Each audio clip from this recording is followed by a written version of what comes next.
నమస్తే, welcome to news and views. నేను చక్రి. వివిధ దినపత్రికల్లో ఏ వార్తలు ప్రధానాంశాలుగా నిలిచాయి, అదేవిధంగా నిన్న సోషల్ మీడియాలో ఏ వార్తలు బాగా వైరల్ అయ్యాయో న్యూస్ అండ్ వ్యూస్లో ఒకసారి చూద్దాం. ముందుగా ఈనాడు దినపత్రికలో హెడ్లైన్స్ ఒకసారి చూద్దాం.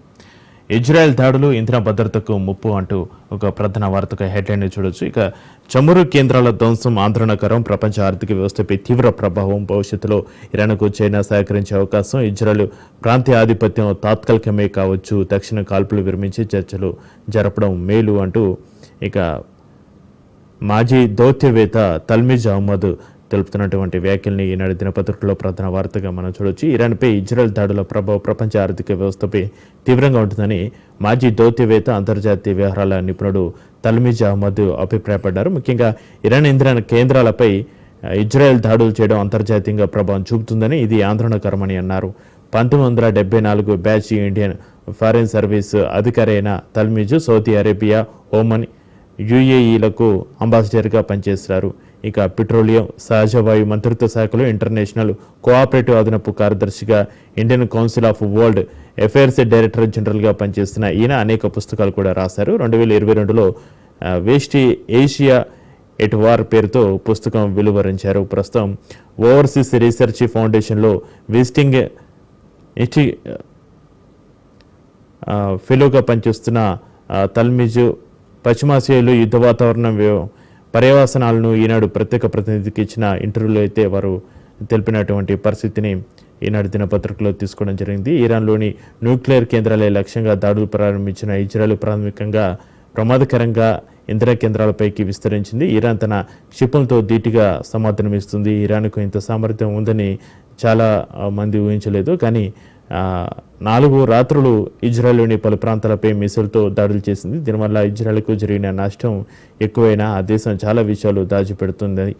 నా అంచనా ప్రకారం పరిస్థితి చేయి దాటకుండా చూసేందుకు అమెరికా ప్రయత్నించే అవకాశం ఉంది. ముందు కూడా డొనాల్డ్ ట్రంప్ వైఖరి ఇదే. కానీ అమెరికా, ఇరాన్ మధ్య మస్కట్లో చర్చలకు 2 రోజుల ముందు నెతన్యాహు దాడులకు దిగారు. అక్కడ ఏదైనా ఒప్పందం కుదిరితే ఆ ప్రభావం తమ మీద పడుతుందనే ఆందోళనతో ఇజ్రాయెల్ దాడులకు దిగినట్లుగా కనిపిస్తుంది. ఈ దాడులు ఇజ్రాయెల్ ప్రాంతీయ ఆధిపత్యానికి తాత్కాలికంగా ఉపయోగపడవచ్చు, కానీ దీర్ఘకాలంలో అంతర్జాతీయంగా చాలా ప్రమాదకరం. కాబట్టి అత్యవసరంగా యుద్ధాన్ని విరమించాలని వారు తెలిపినటువంటి పరిస్థితి.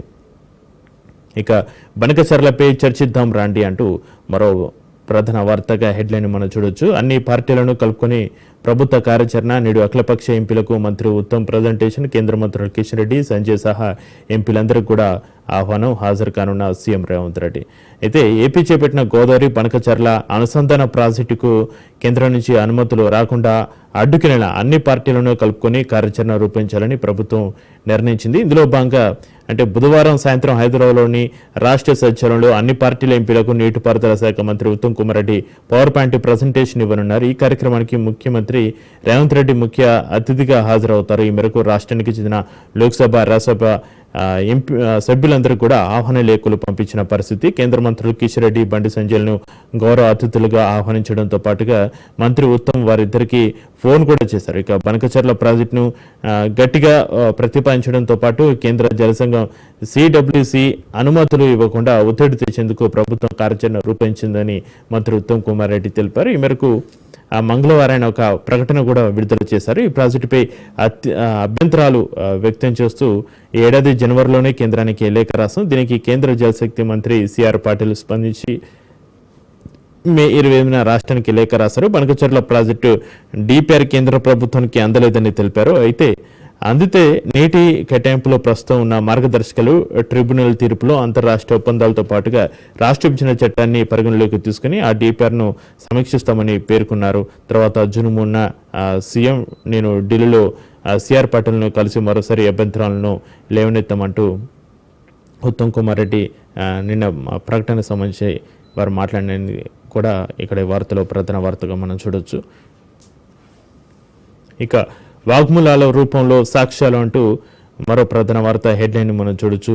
ఫోన్ అక్రమ ట్యాపింగ్ కేసులో సిటు ముందుకు అధికారులు, 618 మంది జాబితాలో కాంగ్రెస్, బీజేపీ అగ్రనేతలు, పార్టీల కార్యాలయాల్లోని ఉద్యోగులు సైతం ఈటలకు పిలుపు, 22న వస్తానన్న ఎంపీ అంటూ హెడ్లైన్స్ చూడొచ్చు. ఫోన్ అక్రమ ట్యాపింగ్ కేసులో బాధితుల ప్రత్యేక దర్యాప్తు బృందం సిటీ ముందు వరుస కడుతున్న పరిస్థితి. 2023 శాసనసభ ఎన్నికల సమయంలో ప్రతిపక్ష నేతలు, వ్యాపారులు, జర్నలిస్టుల ఫోన్లను స్పెషల్ ఇంటెలిజెన్స్ బ్రాంచ్ ఎస్ఐబి మాజీ ఓఎస్డీ ప్రభాకర్ బృందం అక్రమంగా ఫోన్ ట్యాప్ చేసినట్లుగా సిట్ గుర్తించిన నేపథ్యంలో వాగ్మూలాల నమోదు ప్రక్రియ ఊపందుకుంది. మొత్తం 618 మంది బాధితులతో కూడిన జాబితాను సిద్ధం చేసిన సిట్ సాక్షులుగా వారి వాగ్మూలాలను 2 రోజులుగా నమోదు చేస్తోంది. అయితే పిసిసి అధ్యక్షుడికి కేటీఆర్ లీగల్ నోటీసులు, మహేష్ కుమార్ గౌడ్వి దిగజారుడు వ్యాఖ్యలని కేటీఆర్ వ్యాఖ్యల్ని ప్రధాన వార్తగా తీసుకోవడం జరిగింది. ఫోన్ ట్యాపింగ్ అంశంపై ఎలాంటి సాక్ష్యాధారాలు లేకుండా తనపై, తమ పార్టీ నేతలపై పిసిసి అధ్యక్షుడు మహేష్ కుమార్ గౌడ్ దిగజారుడు వ్యాఖ్యలు చేయడం సిగ్గుచేటని బీఆర్ఎస్ కార్యనిర్వాహక అధ్యక్షుడు కేటీఆర్ మండిపడ్డారు. తక్షణమే బేషరతుగా క్షమాపణ చెప్పాలని డిమాండ్ చేస్తూ మంగళవారం లీగల్ నోటీసులు పంపించారు. హామీల అమలు చేతగాని కాంగ్రెస్ సర్కారు తమ అసమర్థతను కప్పిపుచ్చేందుకే ఫోన్ ట్యాపింగ్ వ్యవహారాన్ని తెరపైకి తెచ్చి రాద్ధాంతం చేస్తుందని కేటీఆర్ వ్యాఖ్యానించారు. చట్టాలను గౌరవించే వ్యక్తులుగా అక్రమంగా పెట్టిన కేసు విచారణకు సైతం హాజరై సహకరించాం. అప్రజాస్వామికంగా వివరిస్తున్న కాంగ్రెస్ నేతలకు ప్రజాక్షేత్రంలో గుణపడటం తప్పదు. కేవలం రాజకీయ పబ్బం గడుపుకునేందుకు ఇలాంటి వ్యాఖ్యలు చేస్తే కోర్టుకు ఈడుస్తామని కేటీఆర్ హెచ్చరించిన పరిస్థితి. అయితే బీఆర్ఎస్ ప్రభుత్వం రాజకీయ కుట్రలో భాగంగా 650 మందికి పైగా తమ నాయకుల ఫోన్లు ట్యాపింగ్ చేయడంతోనే 2018లో జరిగిన శాసనసభ ఎన్నికల్లో కాంగ్రెస్ ఓడిపోయిందని పిసిసి అధ్యక్షుడు ఎమ్మెల్సీ మహేష్ కుమార్ గౌడ్ తెలిపిన పరిస్థితి. ఇక ఈ వ్యవహారంలో కేసీఆర్, కేటీఆర్లతో పాటు అధికారులను శిక్షించాలని ఆయన డిమాండ్ చేశారు. మంగళవారం ఫోన్ ట్యాపింగ్ కేసులో సాక్షిగా ఏసీపీ కార్యాలయంలోని సిటీకి వచ్చి వాగ్మూలం ఇచ్చిన అనంతరం ఆయన మీడియాతో మాట్లాడిన పరిస్థితి. ఇది ప్రజాస్వామ్య విరుద్ధమైన చర్య, రాజకీయ కుట్రలో భాగంగానే బీఆర్ఎస్ ప్రభుత్వం ఈ హేమైన చర్యలకు పాల్పడింది. నా నెంబర్ను కూడా ట్యాప్ చేశారని అధికారులు సమాచారం ఇవ్వడంతో సాక్షిగా వాగ్మూలం ఇచ్చా. 2023లో జరిగిన అసెంబ్లీ ఎన్నికల సమావేశంలో ఇప్పటి పిసిసి అధ్యక్షుడు రేవంత్ రెడ్డితో కలిసి వర్కింగ్ ప్రెసిడెంట్ హోదాలో నేను కూడా ఫోన్ ట్యాపింగ్ పై ప్రభుత్వ ప్రధాన కార్యదర్శికి ఫిర్యాదు చేశాను అంటూ మహేష్ కుమార్ గౌడ్ తెలిపిన పరిస్థితి. ఇప్పుడు వాస్తవాలు బయటకు వస్తున్నాయి. ఇతర రాజకీయ పార్టీలు లేకుండా చేయాలని దురుద్దేశంతోనే కాంగ్రెస్, బీజేపీ, తెలుగుదేశం నేతల ఫోన్లను బీఆర్ఎస్ ట్యాపింగ్ చేసింది. 2018 ఎన్నికల్లో కాంగ్రెస్ ఓటమికి ఇది కూడా ఒక ముఖ్య కారణం. 2023 ఎన్నికల్లో కాంగ్రెస్ నెగ్గి ప్రభుత్వంలోకి వచ్చిన వెంటనే ఆర్డిస్కులను ధ్వంసం చేశారు. రాజకీయ నేతలకు తలొగ్గి అప్పటి CS Somesh Kumar, DGP, home కార్యదర్శి అందరూ కలిసి ఈ పని చేయించారు. ప్రభాకర్ రావు వంటి ఎలాంటి హోదాలేని అధికారిని కూర్చోబెట్టి ఈ వ్యవహారం నడిపించారు. మమ్మల్ని మావోయిస్టుల సానుభూతి పరులుగా చూపించాలని కుట్రలో భాగంగా బీఆర్ఎస్ నేతలు ఈ హేమైన చర్యకు పాల్పడ్డారని మహేష్ కుమార్ గౌడ్ మండిపడిన పరిస్థితి. పిసిసి అధ్యక్షుడు జూబ్లీస్ పోలీస్ స్టేషన్కు వచ్చిన సందర్భంగా పెద్ద సంఖ్యలో కాంగ్రెస్ కార్యకర్తలు కూడా తరలి రావడాన్ని మనం గమనించవచ్చు. దానికి సంబంధించిన వార్తని ప్రధాన వార్తగా ఈనాడు దినపత్రికలో మెయిన్ హెడ్లైన్గా తీసుకోవడం జరిగింది. ఇక 38 మంది ఇంజనీర్లకు షోకాజ్ అంటూ మరో హెడ్లైన్ చూడొచ్చు. మేడిగడ్డ కుంగిన ఘటనలో 3 వారాలుగా సమాధానం ఇవ్వాలని ఆదేశం. అయితే మేడిగడ్డ బ్యారేజ్ కుంగిన ఘటనపై విజిలెన్స్ అండ్ ఎన్ఫోర్స్మెంట్ ఇచ్చిన నివేదికలోని అంశాల ఆధారంగా 38 మంది ఇంజనీర్లకు మంగళవారం నీటిపారుదల శాఖ షోకాజ్ నోటీసులు జారీ చేసింది. విజిలెన్స్ నివేదిక పలువురు ఇంజనీర్లతో పాటు నిర్మాణ సంస్థపైన క్రిమినల్ ప్రాసిక్యూషన్కు సిఫార్సు చేయగా దాన్ని పక్కన పెట్టి అందరిపైన శాఖపరమైన చర్యలకు వీలుగా నోటీసులు ఇచ్చింది. ఇక విజిలెన్స్ అధ్యయనంలో తేలిన అంశాలు, ఇంజనీర్లు ఇచ్చిన సమాధానాలు, ఆయా సమాధానాలను తిరస్కరిస్తూ విజిలెన్స్ మోపిన అభియోగాలను వాటిలో పేర్కొంటూ వారి నుంచి వివరణ కోరారు. 3 వారాలుగా సమాధానం ఇవ్వాలని స్పష్టం చేశారు. మేడిగడ్డ బ్యారేజ్ కుంగడంతో పాటు 7వ బ్లాక్లో కొన్ని పియర్స్ దెబ్బతిన్న నేపథ్యంలో విజిలెన్స్ అండ్ ఎన్ఫోర్స్మెంట్ దర్యాప్తు జరిపి ఈ ఏడాది మార్చిలో నివేదిక అందజేసింది. దాన్ని విజిలెన్స్ కమిషన్ పరిశీలించి పూర్తిగా అమలు చేయాలని సూచిస్తూ నీటిపారుదల శాఖ కార్యదర్శికి రాసింది. అయితే ఇందులోని సిఫార్సుల అమలు పెండింగ్లోనే ఉండిపోయిందంటూ కూడా వార్తను ప్రధాన వార్తగా తీసుకోవడం జరిగింది. ఇక బాంబుల వర్షం, ఇరాన్పై విరుచుకుపడుతున్న ఇజ్రాయెల్, ఖమేనీని సన్నిహిత సలహాదారు మృతి అంటూ మరో వార్తని ప్రధాన వార్తగా చూడొచ్చు. ఇరాన్ క్షిపణి దాడితో ఇజ్రాయెల్లోని హార్జిలియాలో అలుముకున్న పొగ. ఇరాన్, ఇజ్రాయెల్ మధ్య యుద్ధం తీవ్రతరమైంది. ఇరు దేశాల దాడులు, ప్రతి దాడులతో పశ్చిమాసియా రణరంగంగా మారిన పరిస్థితి. యుద్ధ విమానాలతో ఇరాన్పై ఇజ్రాయెల్ విరుచుకుపడుతుంది. ఇటు ఇజ్రాయెల్పై ఇరాన్ క్షిపణిలో వర్షం కురిపిస్తుంది. ఐదో రోజైన మంగళవారం పరస్పరం జరుపుకున్న దాడిలో రెండు వైపులా భారీ నష్టం సంభవించింది. ఇజ్రాయెల్ దాడిలో ఇరాన్ సుప్రీం లీడర్ ఖమేనీ సన్నిహిత సలహాదారు మరణించారు. ఇజ్రాయెల్లోని మహమ్మద్ కేంద్ర కార్యాలయంపై దాడి చేసిన ఇరాన్ డ్రోన్ల తయారీ యూనిట్ను ధ్వంసం చేసింది. ఇజ్రాయెల్ దాడులతో టెహ్రాన్లో భయానక పరిస్థితులు నెలకొన్నాయి. పలువురు నగరాన్ని వీడుతున్నారు. ఇక G7 సదస్సులో పాల్గొనేందుకు కెనడా వెళ్లిన అమెరికా అధ్యక్షుడు డొనాల్డ్ ట్రంప్ అర్ధాంతరంగా వాషింగ్టన్ వచ్చేశారు. కాల్పుల విరమణ కంటే మెరుగైన పరిష్కారం కోసం చూస్తున్నామని ఆయన వ్యాఖ్యానించారు. ఇక దీన్ని బట్టి ఏదో జరగబోతుందని అర్థమవుతుందని పరిశీలకులు అంటున్నారు. ఇక మరోవైపు ఉద్రిక్తత తగ్గింపునకు ఐరోపా, అరబ్ దేశాలు పిలుపునిచ్చాయి. ఇక టెహ్రాన్లో భయానక పరిస్థితులు, నగరాన్ని విడుతున్న జనం, G7 నుంచి అర్థంతరంగా వచ్చేస్తున్న ట్రంప్ కాల్పుల విరమణ కంటే మెరుగైన పరిష్కారం కోసం చూస్తున్నాము. ఖమేనీ ఎక్కడున్నారో తెలియని వ్యాఖ్య, ఇరాన్ బేషరతుగా లొంగిపోవాలన్న అమెరికా అధ్యక్షుడు మసూద్ కేంద్ర కార్యాలయంపై ఇరాన్ దాడి, ఉద్రిక్తత తగ్గింపునకు భరోసా, అరబ్ దేశాల పిలుపు, సరిహద్దులు దాటి ఆర్మేనియా చేరుకున్న భారత విద్యార్థులు అంటూ హెడ్లైన్స్ చూడొచ్చు.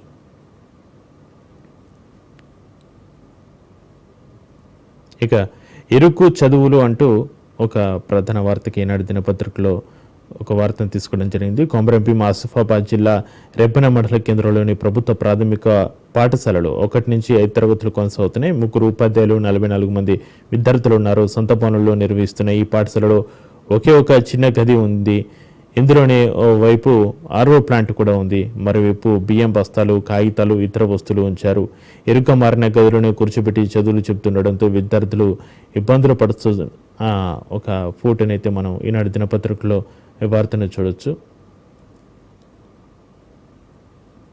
ఇక మురికి ఘాట్లు, సుప్రసిద్ధ బాసర పుణ్యక్షేత్ర సందర్శనకు నిత్యం వేలాది మంది భక్తులు తరలి వస్తుంటారు. దర్శనం కంటే ముందు గోదావరి నదిలో పుణ్య స్నానాలు ఆచరిస్తారు. ప్రస్తుతం ఈ క్షేత్రం ఒడ్డున ఉన్న 8 ఘాట్ల పరిస్థితిని చూసి యాత్రికులు ముక్కున వేలేసుకుంటున్నారు.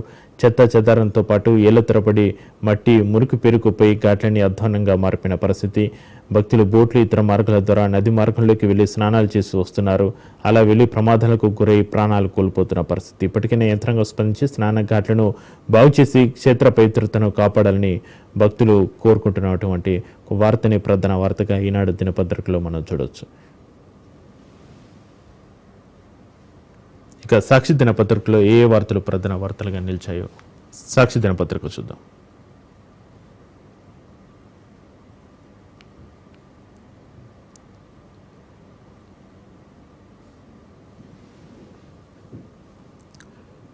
రంగారెడ్డిలో ఎక్కువ, నిజామాబాద్లో తక్కువ.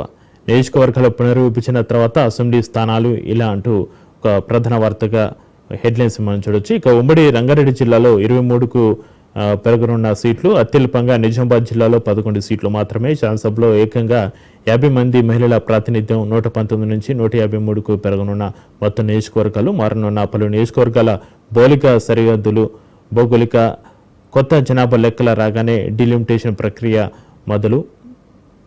ఇక తెలంగాణ శాసనసభ వచ్చే ఎన్నికల అనంతరం 153 మందితో కొలువు తీరనుంది. అందులో ఏకంగా 50 మంది మహిళా సభ్యులు ఉండనున్నారు. కొత్తగా రాష్ట్రంలో 34 అసెంబ్లీ నియోజకవర్గాలు ఏర్పాటవుతాయి. 2027 మార్చికి జనాభా లెక్కలు పూర్తి కాగానే నియోజకవర్గాల పునర్విభజన కమిషన్ డిలిమిటేషన్ ప్రారంభించి 6 నెలల్లో పూర్తి చేయనుంది. తెలంగాణ శాసనసభకు 2028 నవంబర్, డిసెంబర్లో జరిగే ఎన్నికల కొత్త నియోజకవర్గాలతో నిర్వహించే అవకాశం ఉంది. ఎన్నికల నుంచే మహిళలకు 33% రిజర్వేషన్ కూడా వర్తించనుంది. కొత్త నియోజకవర్గాల ఏర్పాటుతో పాటు ప్రస్తుతం కొన్ని నియోజకవర్గాల భౌగోళిక సరిహద్దులోని మార్పులు జరుగుతాయి. దీంతో రాష్ట్ర రాజకీయాల్లో కీలక పరిణామాలు చోటు చేసుకునే అవకాశాలైతే కనిపిస్తున్నాయి. ఇక సగటు జనాభా ప్రామాణికంగా తీసుకుంటే ప్రస్తుతం అందుబాటులో ఉన్న 2011 జనాభా లెక్కల ప్రకారం ప్రతి అసెంబ్లీ నియోజకవర్గంలో సగటున 2,30,64 జనాభా ఉండనుంది. ఆంధ్రప్రదేశ్ పునర్విభజన చట్టం 2014లో పేర్కొన్న విధంగా తెలంగాణలో 119 అసెంబ్లీ స్థానాలను 153కు పెంచాల్సి ఉంది. కానీ వివిధ రాజకీయ కారణాలతో దాన్ని వాయిదా వేస్తూ వచ్చారు. ఇక మరింత ఉధృతంగా దాడులు అంటూ మనం ఇరాన్, ఇజ్రాయెల్ దాడులకు సంబంధించి వార్తని ప్రధాన వార్తగా సాక్షి దినపత్రికలో చూడవచ్చు. ఇక ఇరాన్ క్షిపణి దాడుల హెచ్చరిక సైరన్ మోగడంతో మంగళవారం టెల్ అవీవ్ సమీపంలో ఒక బంకర్లో తలదాచుకున్న ఇజ్రాయెల్ వాసులు. ఇజ్రాయెల్ నిఘా సంస్థ మసూద్ కార్యాలయంపై ఇరాన్ దాడులు, ఇజ్రాయెల్ దాడులో Iran senior military commander Shadmani అంతం, భీకరంగా కొనసాగుతున్న పరస్పర దాడులు అంటూ హెడ్లైన్స్ మనం చూడొచ్చు. టెహ్రాన్ను తక్షణమే ఖాళీ చేయించండి, ఇరాన్ ప్రజలకు ట్రంప్ సూచన. G7 సదస్సు నుంచి అర్థంతరంగా సుదేశానికి ఇరాన్ అణ్వాయుధ ఆలోచన వదులుకుంటేనే యుద్ధం ఆగుతుందని స్పష్టీకరణ. ఖమేనీ జాడ తెలుసు, ఇప్పుడే చంపం, బంకర్ బస్టర్ బాంబు ఇవ్వండి. ఖమేనీ అంతమైతేనే యుద్ధానికి ముగింపు. ఇజ్రాయెల్ ప్రధాని నెతన్యాహు వ్యాఖ్యలను కూడా హెడ్లైన్స్లో తీసుకోవడం జరిగింది. 3 ఏళ్ల దూరంలో ఇరాన్ అణుబాంబు, అమెరికా నిఘా సంస్థ నివేదిక అంటూ మరో హెడ్లైన్ మనం సాక్షి దినపత్రికలో చూడవచ్చు. ఇక 4 అత్యాధునిక గోశాలలు. రాష్ట్రంలోని 4 కేంద్రాల్లో అత్యాధునిక వసతులతో గోశాలను నిర్మించాలని సీఎం రేవంత్ రెడ్డి అధికారులను ఆదేశించారు. ఇక వేములవాడ, యాదగిరిగుట్ట, హైదరాబాద్ శివార్లోని ఎనకపల్లి పశుసంవర్ధక శాఖ యూనివర్సిటీ సమీపంలో వాటిని నిర్మించాలన్నారు సీఎం రేవంత్ రెడ్డి. దానికి సంబంధించిన వార్తను ప్రధాన వార్తగా చూడొచ్చు. ఇక ఫోన్ ల్యాప్టాప్ ఇవ్వాల్సిన అవసరం లేదు అంటూ ఫార్ములా ఈ కేసు విచారణ సందర్భంగా మొబైల్ ఫోన్లతో పాటు ల్యాప్టాప్ ఇవ్వాలని ఏసీబీ కోరడంపై తన న్యాయవాదులతో చర్చించిన తర్వాతే నిర్ణయం తీసుకోవాలని కేటీఆర్ భావిస్తున్నారు. దానికి సంబంధించిన వార్తని ప్రధాన వార్తగా సాక్షిలో చూడొచ్చు. ఇక బనకచర్లపై చర్చిద్దాం రండి అంటూ మరో హెడ్లైన్ కూడా చూడొచ్చు. ఏపీ చేపడుతున్న గోదావరి బనకచర్ల అనుసంధాన ప్రాజెక్టుకు కేంద్రం అనుమతులు జారీ చేయకుండా ఒత్తిడి పెంచడంపై రాష్ట్రానికి చెందిన కేంద్ర మంత్రులు, అధికార విపక్ష ఎంపీలతో బుధవారం ప్రత్యేక సమావేశం నిర్వహించనుంది. దానికి సంబంధించిన వార్తను కూడా ప్రధాన వార్తగా చూడొచ్చు. శాంతి చర్చలతోనే సమస్యలకు పరిష్కారం. శాంతి చర్చల ద్వారానే అన్ని సమస్యలకు శాశ్వత పరిష్కారం దొరుకుతుందని శాంతి చర్చల కమిటీ మహాధర్నాలో వ్యక్తులు అభిప్రాయపడ్డారు. ఆపరేషన్ కాకార్ను కేంద్రం వెంటనే నిలిపివేయాలని డిమాండ్ చేస్తున్న పరిస్థితి. దానికి సంబంధించిన వార్తను కూడా ప్రధాన వార్తగా చూడొచ్చు. ఇక తల్లిదండ్రులు ఉన్నంత వరకు ఆస్తిలో వాటాలు కోరకుండా చేయాలి. హైకోర్టుకు అధికారం ఉంటే ఆస్తి వివాదాల్లో ఆస్తులన్నింటినీ కోర్టు కస్టడీలోకి తీసుకునే వాళ్ళం. ఆర్థికంగా ఉన్న వాటి కోసం పట్టుబడుతున్నారు. తోబుటూల ఆస్తి వివాదాల కేసులో జస్టిస్ విజయసేన్ రెడ్డి వ్యాఖ్యలు. 44 గజాల స్థలం కోసం ఒక చార్టెడ్ అకౌంటెంట్ పట్టుబడ్డంపై విస్మయం. అహంకారం విడితే కుటుంబంలోని సమస్యల పరిష్కారం అంటూ హైకోర్టు వ్యాఖ్యలకు సంబంధించిన వార్తను ఒకటి ప్రధాన వార్త తీసుకోవడం జరిగింది. మావోయిస్టుల ముసుగేసి ఫోన్లు ట్యాప్ చేసి సిటు వాగ్మూలం ఇచ్చిన పిసిసి చీఫ్, రాజ్యసభ ఎంపీ ట్యాపింగ్కు కేసీఆర్, కేటీఆర్లే సూత్రధారులు అంటున్నారు మహేష్ కుమార్ గౌడ్. దానికి సంబంధించిన వ్యాఖ్యలను కూడా ఇక్కడ ప్రధాన వార్తగా హెడ్లైన్లో తీసుకోవడం జరిగింది. మహేష్ కుమార్ గౌడ్కు లీగల్ నోటీసు. ఫోన్ ట్యాపింగ్ వ్యాఖ్యలపై బేషరతుగా క్షమాపణలకు కేటీఆర్ డిమాండ్ చేసినటువంటి పరిస్థితి. ఇంకా కాళేశ్వరంపై బీఆర్ఎస్ పోరుబాట. ఎరివేకంటన బరాజులు, రిజర్వాయర్ల వద్ద నిరసన. హరీశ్రావు నేతృత్వంలో ఆందోళన. గోదావరి బనకచర్ల లింకులపైన ఆందోళనకు యోచన. వచ్చే నెలలో రాష్ట్ర బంద్, సడక్ బంద్కు సన్నాహాలు చేస్తున్నట్టుగా తెలుస్తుంది. దానికి సంబంధించిన వార్తను కూడా ప్రధాన వార్తగా మనం సాక్షి దినపత్రికలో చూడొచ్చు. బరాజులపై నిర్ణయం కేసీఆర్దే. మంత్రివర్గ సమావేశంలో ఎలాంటి నిర్ణయం జరగలేదు. జస్టిస్ ఘోష్ కమిషన్కు తెలిపిన నీటిపారుదల శాఖ. కేసీఆర్ వాగ్మూలాన్ని తూసిపుచ్చిన ప్రభుత్వం అంటూ హెడ్లైన్స్ చూడొచ్చు. ఇంకా బాబు అరాచకం, సిట్టుగుండాయిజం. మాజీ ఎమ్మెల్యే చెవిరెడ్డి అక్రమ అరెస్టు. ఆయన కుమారుడు మోహిత్ రెడ్డి మరో 4గురిపై కూడా అక్రమ కేసు అంటూ మరో వార్తను చూడొచ్చు. చెవిరెడ్డిపై కేసు నమోదు కంటే ముందే లుకౌట్ నోటీసు. బెంగళూరు విమానాశ్రయంలో అక్రమంగా అదుపులోకి. కొద్ది రోజులుగా ద్రాప్తు ముసుగులో ఆయన సన్నిహితులకు వేధింపులు, అబద్ధపు వాగ్మూలం ఇవ్వాలనే చిత్రహింసలు. ఏకంగా కానిస్టేబుల్లకే 3rd డిగ్రీ ట్రీట్మెంట్తో బరితెగింపు. డీజీపీకి లేఖ రాసిన పూర్వపు గన్మెన్. హైకోర్టులోనూ పిటిషన్. లేని మద్యం స్కామ్ను సృష్టించి వైఎస్ఆర్సీపీ నేతలపై కక్ష సాధింపు అంటూ హెడ్లైన్స్ని ప్రధాన వార్తగా మనం చూడొచ్చు.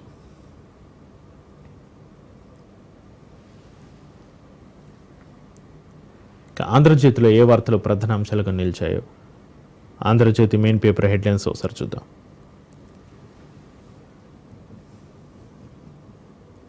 యుద్ధంలోకి అమెరికా, ఖమేనీ ఎక్కడ దాక్కున్నారో మాకు పక్కాగా తెలుసు అంటున్నారు ట్రంప్.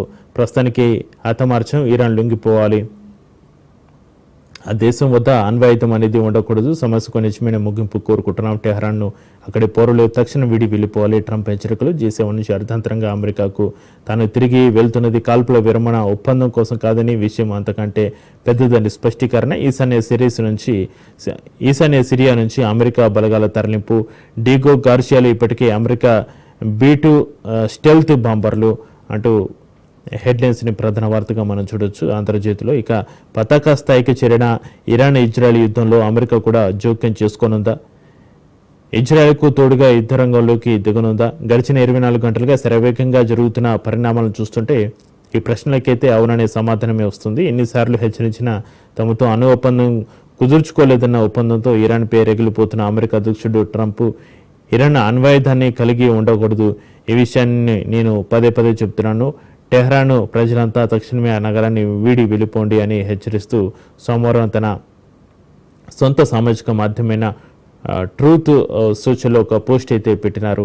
అనంతరం కెనడాలో జరుగుతున్న G7 సమావేశాన్ని విడి అర్థాంతరంగా అమెరికాకు పయనమయ్యారు ట్రంప్. జాతీయ భద్రతా సలహాదారులతో సమావేశం నిర్వహించడానికి సిచ్యువేషనల్ రూమ్ను సిద్ధం చేయాలని శ్వేతసౌధం వర్గాలను వారు ఆదేశించారు. సుప్రీం లీడర్గా చెప్పుకుంటున్న సదరు నేత ఎక్కడ దాక్కున్నాడో మాకు పక్కగా తెలుసు, ఆయన లక్ష్యంగా చేసుకుని దాడి చేయడం మాకు చాలా సులువు, కానీ అక్కడ ఆయన క్షేమంగానే ఉన్నారు అని చెప్పడం జరిగింది. ఇక సరిహద్దులు దాటిన ఫోన్ ట్యాపింగ్ అంటూ ఫోన్ ట్యాపింగ్ ఇష్యూకు సంబంధించి ప్రధాన వార్తగా ఆంధ్రజ్యోతిలో కూడా మన వార్తను తీసుకోవచ్చు.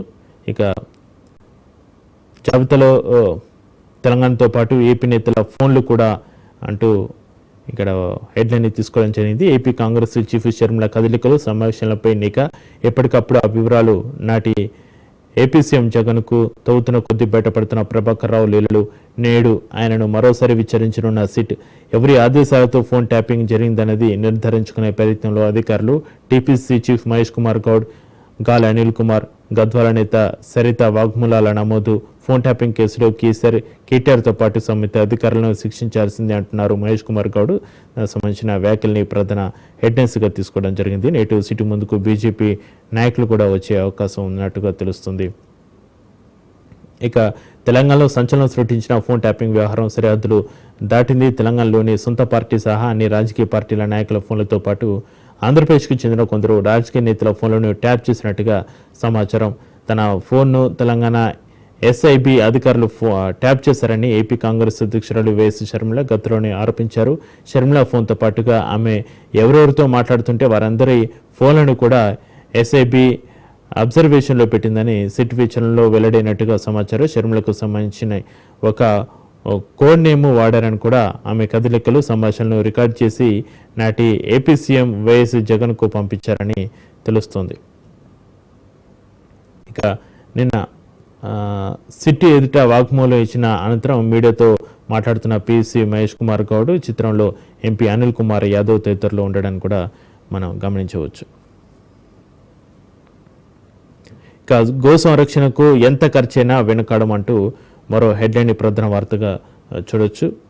ఇక గోవుల సంరక్షణపై సమగ్ర విధానాన్ని రూపొందిస్తాం. 3 ఉన్నతాధికారులతో కమిటీ నియామకం. ముందుగా వేములవాడ, యాదగిరిగుట్ట, ఎనకేపల్లి పశుసంవర్ధక శాఖ యూనివర్సిటీ సమీపంలో పెద్ద గోశాలలు. వేములవాడలో 100 ఎకరాలకు తగ్గట్టుగా నిర్మాణం. గో సంరక్షణపై అధికారులతో సమీక్షలో సీఎం రేవంత్ రెడ్డి అంటూ వార్తను ప్రధాన వార్తకు చూడొచ్చు హెడ్లైన్స్. ఇక గోదావరి బణకచర్లను అడ్డుకుందాం అంటూ మరో హెడ్లైన్స్ని చూడొచ్చు. ప్రాజెక్టుని నిర్మించకుండా ఏపీపై సంఘటిత పోరాటం చేయాలని రాష్ట్ర ప్రభుత్వం ఒక నిర్ణయం తీసుకుంది. నేడు అన్ని పార్టీల ఎంపీలతో సమావేశం కానుంది. అందరికీ ఆహ్వానం పంపిన సర్కారు. ప్రాజెక్టు వల్ల తెలంగాణకు కలిగే నష్టాలపై ప్రజెంటేషన్ ఇవ్వనున్నారు మంత్రి ఉత్తమ్. దానికి సంబంధించిన వార్తను ప్రధాన వార్తగా తీసుకోవడం జరిగింది. ఇక కులగణన ఉద్దేశం కేంద్రానికి ఇది లేదు, కాలహరణం, మీడియాలో ప్రచారం ప్రభుత్వ లక్ష్యం అంటూ మరో హెడ్లైన్ని తీసుకోవడం జరిగింది ప్రధాన వార్తగా. మహిళా రిజర్వేషన్ మాత్రమే కులగణనపైన చిత్తశుద్ధి లేదు, ఉంటే తెలంగాణ విధానాన్ని దేశవ్యాప్తంగా అమలు చేయాలి.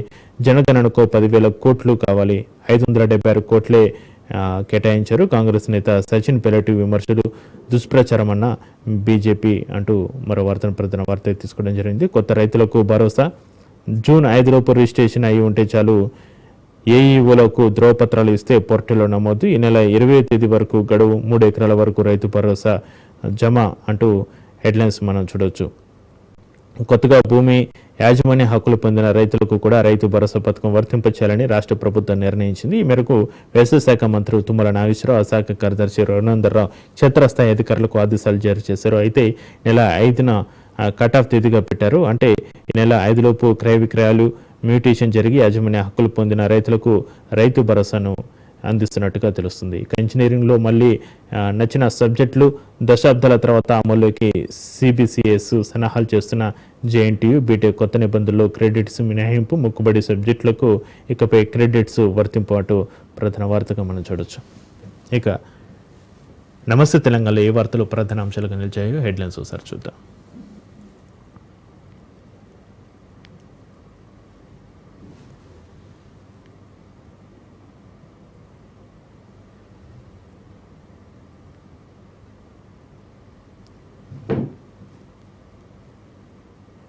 నమస్తే తెలంగాణలో కాళేశ్వరంపై కాంగ్రెస్ సెల్ఫ్ గోల్ అంటూ ఒక ప్రధాన వార్తగా హెడ్లైన్లో మనం చూడొచ్చు.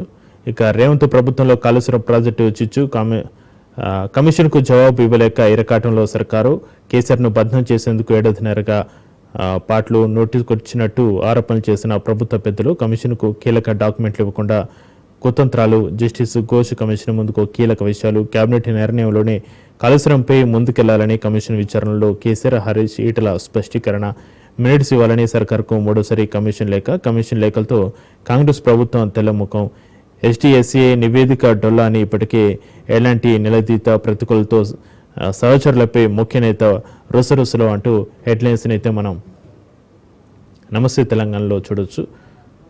ఇక టీపీసీ చీఫ్కు కేటీఆర్ లీగల్ నోటీసులు, ఫోన్ ట్యాపింగ్ పేరిట దిగుచరుడు వ్యాఖ్యలు సిగ్గుచేటు, బీఆర్ఎస్ నేతలను బద్దం చేసే చట్టమైన చర్యలు, బేషరతుగా క్షమాపణలు చెప్పుకుంటే కోర్టుకు లాగుతా టీపీసీ చీఫ్ మహేష్ కుమార్ గౌడ్పై బీఆర్ఎస్ వర్కింగ్ ప్రెసిడెంట్ కేటీఆర్ ఆగ్రహం వ్యక్తం చేసినటువంటి వ్యాఖ్యల్ని ప్రధాన వార్తగా తీసుకోవడం జరిగింది. ఇక సుప్రీంకు విరుద్ధంగా ఏసీబీ డాక్యుమెంట్ విచారణకు ఫోన్తో ఏం సంబంధం? కేటీఆర్ ఫోన్, ల్యాప్టాప్ అడిగిన ఏసీబీ అధికారులు వ్యక్తిగత గోప్యత ప్రాథమిక హక్కు అన్న సుప్రీంకోర్టు, ఫోన్ అడిగిన ఏసీబీ తీరుపై న్యాయ నిపుణుల విస్మయం, మొబైల్ ఇష్యూ గోప్యతకు భంగకరమే అంటున్న నిపుణులు, వ్యక్తిగత గోప్యత రాజ్యాంగ హక్కే, రాజ్యాంగ ధర్మాసనం. ఇక విచారణకు ఫోన్పే గతంలో సుప్రీంకోర్టులో వాదనలు అంటూ ప్రధాన వార్తగా హెడ్లైన్స్ని మనం చూడొచ్చు. ఫార్మాసిటీ భూములు రైతులకు తిరిగి ఇవ్వం, అందుకు చట్టం కూడా ఒప్పుకోదు, వాటిని ఫ్యూచర్ సిటీకి వినియోగిస్తాం, ఇబ్రహీంపట్నం ఎమ్మెల్యే మల్రెడ్డి వెల్లడించారు. ఫార్మసిటీ భూముల వ్యవహారంపై ఎమ్మెల్యే మల్రెడ్డి రంగారెడ్డి కీలక వ్యాఖ్యలను అయితే మనం ప్రధాన వార్తగా మనం చూడవచ్చు.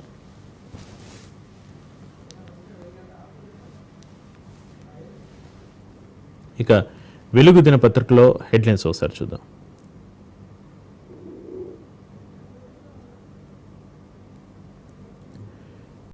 ఇక కమేని లొంగిపో, నువ్వు ఎక్కడ దాక్కున్నావో తెలుసు, తలుచుకుంటే చంపగలం, ప్రస్తుతానికి ఆ ఉద్దేశం లేదు అంటూ ఇరాన్ సుప్రీం లీడర్కు ట్రంప్ వార్నింగ్ని ప్రధాన వార్తగా హెడ్లైన్లో తీసుకోవడం జరిగింది. ఇక బణకచర్ల హీటు, తెలంగాణ ఏపీ మధ్య ముదురుతున్న వివాదం, నేడు అఖిలపక్ష ఎంపీలతో రాష్ట్ర ప్రభుత్వం భేటీకి సంబంధించిన వార్తను కూడా హెడ్లైన్లో తీసుకోవడం జరిగింది.